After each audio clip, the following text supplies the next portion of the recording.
माता दी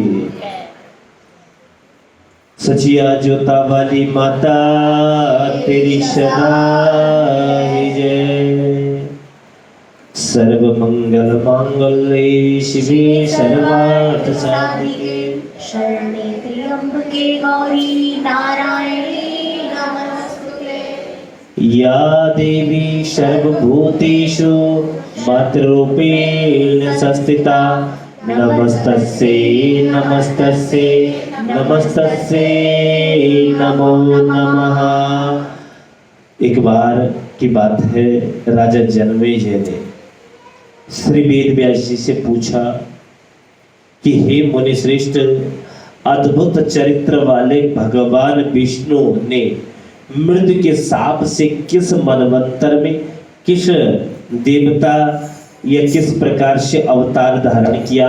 हे धर्मज्ञ, श्रवण करने पर समस्त सुख सुलभ करने वाली तथा पापों का नाश करने वाले भगवान विष्णु के अवतार की कथा हमको क्या सुनाइए, विस्तार पूर्वक श्रवण करवा दीजिए। ठीक है। जनमेजय पूछ रहा है कि श्रवण सुनी लय कथा हरि, ओ श्रवण सुनी लय कथा हरि की, जाते भक्ति हृदय आवे और सुने बिना सुने ये काना, छिद्र भय पीछे पछतावे। कथा गुरु से सुनी हरि की, तुलसी सुकर खेत और काम कथा जब दई त्याग, तब ही है गयो सचेत। रचि रामायण सबके काम की, चरित बुलावे। कहते हैं कि काम कथा जब दई त्याग, ये काम की कथाओं को जब हम त्याग करेंगे ना, तब ही हम सचेत अवस्था में पहुंचेंगे। अभी तो हम क्या है, हाँ देखो यहाँ एक बात, एक सुंदर सी बात याद आ रही है। 3 प्रकार के कर्म होते हैं। कुछ लोगों का प्रश्न था कि महाराज श्री, हम इतना कुछ करते हैं लेकिन समझ में नहीं आया कि लाभ क्यों नहीं मिल रहा। 3 प्रकार के कर्म होते हैं। एक होता है कि उसी समय तुमने कार्य किया, ठीक है, और उसका फल तुरंत। प्यास लगी, बाहर गए, टैंकर से जल लिया और पी लिया, तो आपकी प्यास बुझ गई। कर्म किया और तुरंत फल। दूसरे होते हैं कि उनके कुछ समय बाद फल मिलता है। कुछ कर्म ऐसे होते हैं, आपने किया, आपने दवा ली, ठीक है, और दवा का असर होते होते आप 2 महीने में आराम मिल गया आपको, ठीक है, या 41 दिन बाद। लेकिन एक कर्म ऐसा होता है जिसे बोलते हैं कि आपने कर्म तो कर लिया, अब न जाने उसका लाभ किस जोनि में मिले आपको। अर्थात आपने जो कर्म किया होगा उसका फल स्वरूप है कि आज आप भगवती के चरणों में बैठे हैं और देवी भागवत सुन रहे हैं। इसको बोलते हैं प्रारब्ध। ये कोई प्रारब्ध ऐसा रहा होगा। अब यहाँ देखो, धन तो सबके पास है ना, धन सबके पास है, पर कथा तो हर कोई नहीं करवा सकता है। चलो कथा करवा भी ले तो कथा हर कोई तो नहीं सुन सकता है। भैया कथा सुनने के लिए ना बहुत बड़ा जिगरा चाहिए, छोटा नहीं चाहिए। हर कोई नहीं। अगर आप किसी को बोल दो कि चलो कथा हो रही है, हिम्मत जो बैठ जाए, हाँ है, तुम्हारे में तो है जिगर, है ऐसा नहीं है कि तुम में नहीं है। तभी तो कह रहा हूं कि इसके लिए हमारे पास इतने पुनीत कार्य नहीं है कि जो हम ये धर्म का सामना कर सके और हम लोग यहाँ बैठ सके। हम बाजार में चौकड़ी कर सकते हैं, गाली दे सकते हैं, बाजार में कार्य कर सकते हैं, लेकिन धर्म कार्यों में हम बैठ ही नहीं सकते। तो एक तो क्या है, आपने तुरंत किया और तुरंत उसका फल प्राप्त हुआ। दूसरा कर्म आपने किया और कुछ समय बाद इसी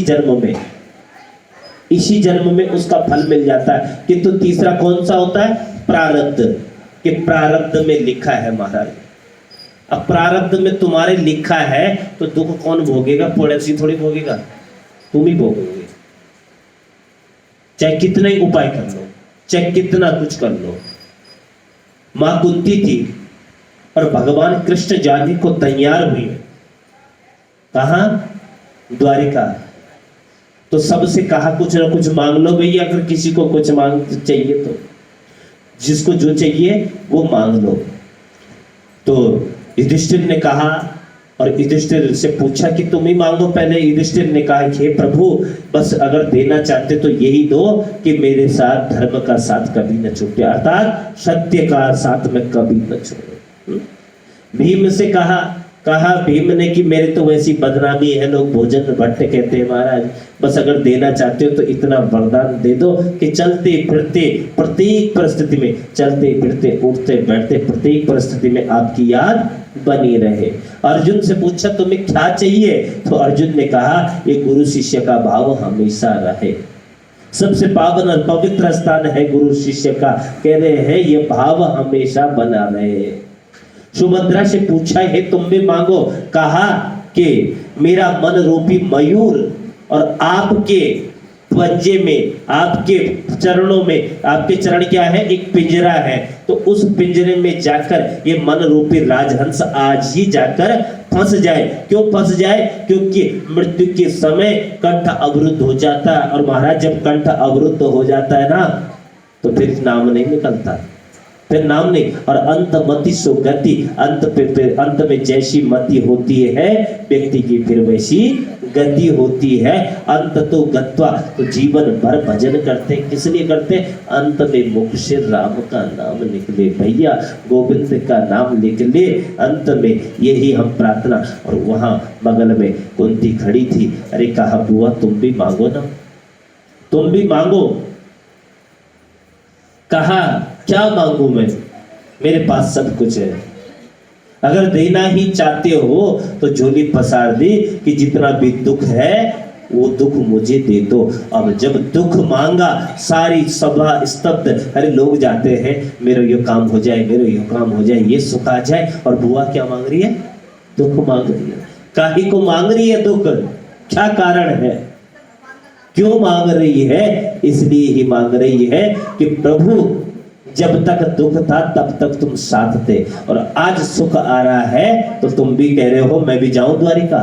तो उस दुख उस सुख को लेकर क्या करो जो आपकी विस्मृति करा दे। हे ठाकुर जी, मैं तो यही प्रार्थना करूं कि विपत्ति को विपत्ति नहीं कहते और संपत्ति को संपत्ति नहीं कहते। ठाकुर जी को भूल जाना सबसे बड़ी विपत्ति है, और ठाकुर की याद बनी रहे सबसे बड़ी संपत्ति है। बोलो वृंदावन बिहारी लाल की, जगत जननी दुर्गी मैया की।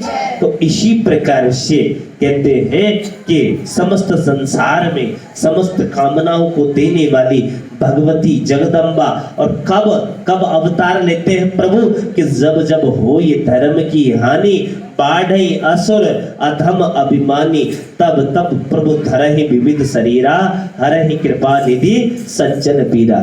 कहने का तात्पर्य कि यदा यदा हि धर्मस्य ग्लानिर्भवति अभ्युत्थानं तदात्मानं सृजामि, परित्राणाय साधूनां विनाशाय च दुष्कृतं, धर्म संस्थापनार्थाय संभवामि युगे युगे, संभवामि युगे युगे। धर्म की स्थापना के लिए भगवान इस धराधाम पर अवतार लेते हैं, ठीक है, और अवतार ग्रहण करते हैं, और इस धराधाम से क्या पृथ्वी का भार उतारते हैं। प्राचीन काल में इस चराचर जगत सृजन जब हुआ तो सब कर को आदि स्वरूप सर्वत्र गमन करने वाली समस्त भगवती माँ जगदम्बा भगवती के संयोग से उपाध्य रूप से ब्रह्मा विष्णु महेश तीन प्रकार के प्रतीत हुए, है ना। और वही प्रकृति उत्पत्ति और काल के योग से ही वे सब कल्याणमयी प्रकृति उस परमात्मा से भिन्न भासती है, सबका मनोरथ पूर्ण करने वाली वे भगवती, वो महामाया किसकी रचना करती है? विश्व की रचना और सम्यक रूप से पालन करती है, और कल्प के अंत में फिर वो संहार भी कर देती है। कल्प के अंतर में वो संहार। सरस्वती के रूप में यदि वह बनाती है और लक्ष्मी के रूप में तुम्हें पालती है, तो फिर काली के रूप में वो फिर बाद में संहार भी कर देती है। कहने का तात्पर्य सब कुछ भगवान का है, सब कुछ भगवान का है।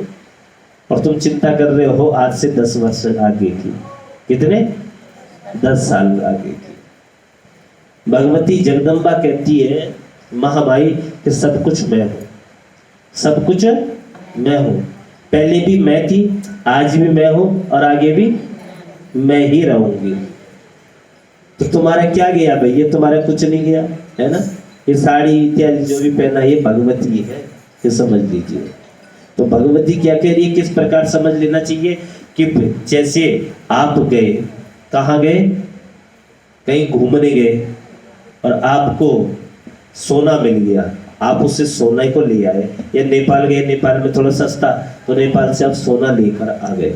सोने की एक डली लेकर आए आप, और यहाँ लेकर आए और सुनारों के पास गए, तो आपने क्या बना लिया, उससे गहने बनाए। अब आपने गहने बनाए, आप जब आए और कथा श्रवण करने जैसे ही पहुंचे, तो क्या पड़ोस वाली अम्मा कहती है देखो नाक की नथनी कितनी अच्छी लग रही है, कान के कुंडल है, पाँव की पायजेब, हाथ के कंगन है, करधनी। यानी बनने से पहले क्या था, सोना, और जो बना वो क्या बना, सोना ही तो बना। उसी सोने के आज कितने नाम हो गए, हजारों नाम हो गए। कोई कुछ कहता है, कोई कुछ कहता है, कोई कुछ कहता है। और आपने 5 साल पहना, 7 साल, कहा अम्मा अब ये फैशन तो क्या हो गया, पुराना हो गया। तुम वही रोज वही घिसा पिटा, और अब हमने एक दिन इकट्ठा किया और सारा का सारा सोना लेकर कूटने लग गए। और इतना कूटा, यानी वो हमने क्या बना दिया, पिघला दिया। तो क्या बनने से पहले सोना बना सोना, और आज जो कुछ भी बिगड़ा, क्या बिगड़ा, सोना ही सोना बिगड़ा। ऐसी भगवती कह रही है पहले मैं थी, आज मैं हूँ और आगे भी मैं ही रहूंगी, तुम्हारा कुछ नहीं जाने वाला। एक बार प्रेम से जगत जननी दुर्गी मैया की यह नवरात्र पर्व आपके लिए सुख समृद्धि और ऐश्वर्य कारक हो। भगवती महामाई माँ जगदम्बा माँ शारदा से प्रार्थना करता हूँ आप सबको अनंतमय फल प्रदायिनी यह कथा हो। देवी भागवत के इस चरित्र को पान करने से कहते हैं जनमानस को, आपको, हमको, वक्ता को भी और श्रोता को भी, दोनों को अभय मिलता है। और माँ भगवती की कृपा यूं ही बरसती रहती है।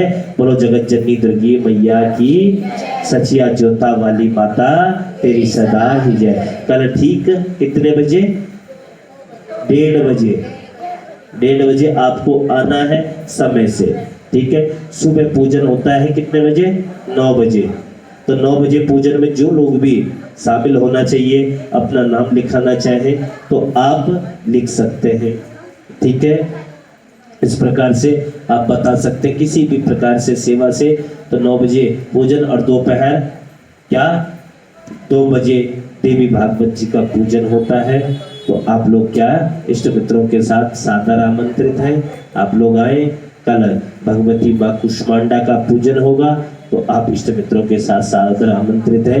एक बार प्रेम से जय माता दी। और आज यह जन्मदिन भी है, किसका है जन्मदिन, कृष्ण का, अक्षित का। तो आज इन्होंने अपने जन्मदिन पे पूजन भी करवाई। भगवती महामाई से प्रार्थना करता हूँ कि खूब विद्या और बुद्धि फल प्रदायिनी हो, खूब ठाकुर जी की कृपा बरसे। एक बार प्रेम से बोलो वृंदावन बिहारी लाल की। आओ एक भजन कर लो इनके लिए, आज इनके पिताजी भी नाचेंगे यहाँ पर, ठीक है। हाँ बढ़िया सा भजन गाना। तो जो ये छम छम नाचो जगराते में, आजा माँ नवरात्रे में।